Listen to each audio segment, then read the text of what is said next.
Hey guys, what's up? It's Anne and welcome back to my channel. So for today's video is going to be a PR haul. It's actually not an unboxing haul because I already unboxed them. Pero papakita ko lang sa inyo to thank the brands. Without further ado, let's get started. So let's start first with the local brands or parang yung brands na makita mo dito sa Philippines. So let's start with Nature Skin Secrets. So they sent me yung black toner. So ito yung feature ko dun sa 4-step skincare routine ko.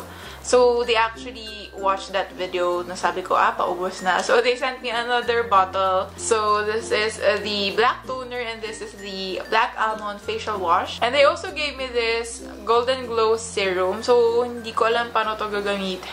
But anyways, thank you po, Nature Skin Secret. So, next is from Maybelline. So, if you've watched my Maybelline summer makeup look, so ito po yun. So, we will open it. Sobrang gustong-gusto ko kasi may name ko.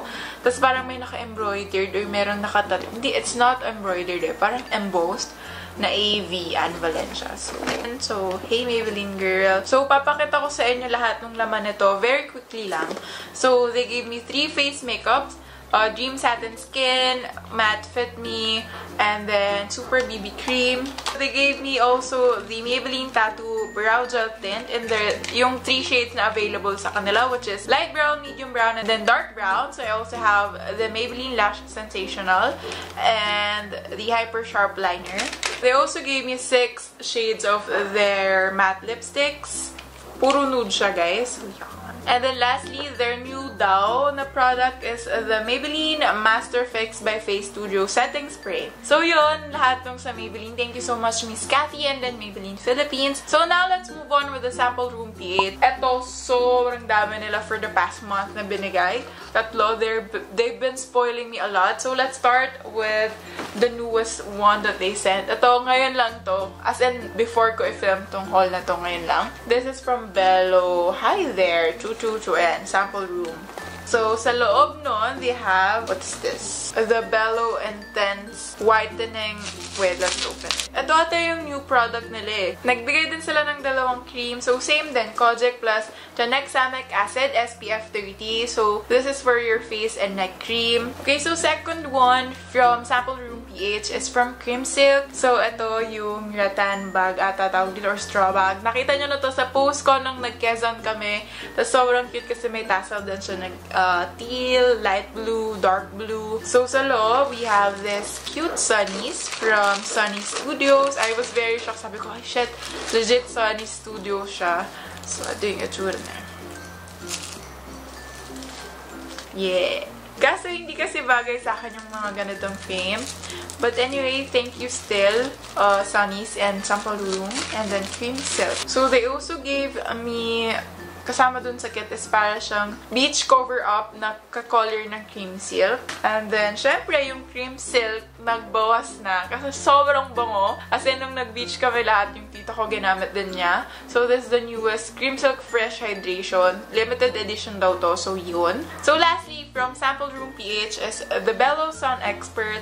Ito parang matagal na ata nila itong pinadala if you're following me on Instagram. But, naisip ko na, sali ko na lang din to kasi I never thanked them and I never used this pa.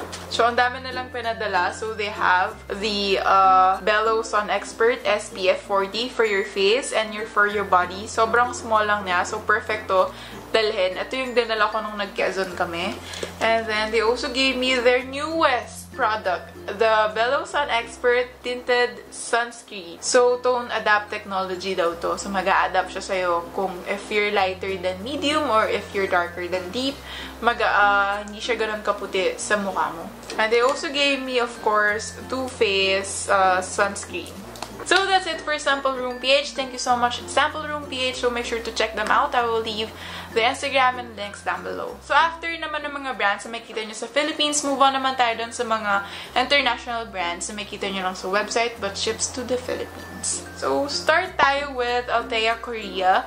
So actually, madalas na sila nagsasend sa akin pag may bago silang product. But now, their newest product is their skincare line, which is Dare to Bare. Yung binigay nila sa akin, this is the Bare Essentials Primer Water.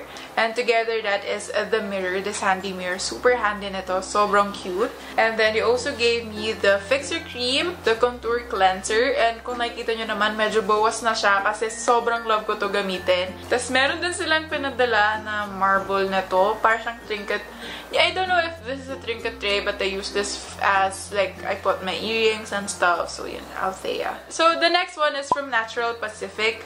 So, this is their newest launch na product. So, papakita ko sa inyo. This is the Pacific or Natural Pacific Real Floral Air Cream. And they also have the toner. This is the Calendula. So, I'll show you guys. Sobrang amazing na to. Kasi meron siyang flowers sa loob. Can you see that, guys? So, yan, di ba? Ang amazing lang. O, tinawag, pag inalog mo siya, sobrang mesmerizing makita. So, also, they gave me this Real Floral Toner and Rose naman. And then, Air Cream then Rose. So, if I haven't checked out kung ano itsura ng loob. Ooh, cute. I thought it's gonna be pink, but it's not. But okay lang. Ayun, ang cute, oh. So, they also gave me this Fresh Herb Origin Serum.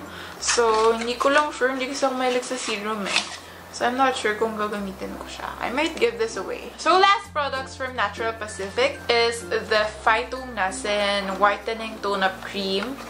So, ito, I'm not sure if I'm going to keep this kasi I have a lot of stuff or I have a lot of like skincare products na ganito din na it's whitening daw. But I don't actually use it because I don't need it. I mean, I'm not into skincare products that whitens me. Okay, so down our second to the last brand is from TUMBLR. First chose this floral embroidered na long sleeves na it's a dress as well and then may pocket siya dito. I don't know if this is going to be dress for me because I have long legs.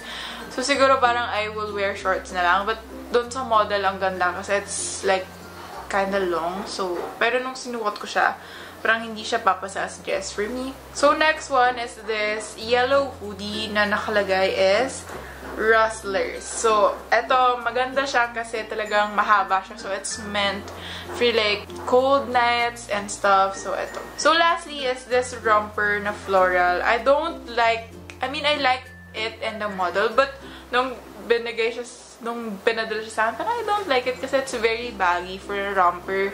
And there's a lot of stuff going on. So, parang I can't use this if ako lang yung mag-asa. Obviously, I'm gonna need help kapag susuotan ko siya. So, lastly is from Teddy Blake. So, they gave me this bag. So, I'm just gonna put in the screen kung anong brand, kung anong model ito. I forgot eh.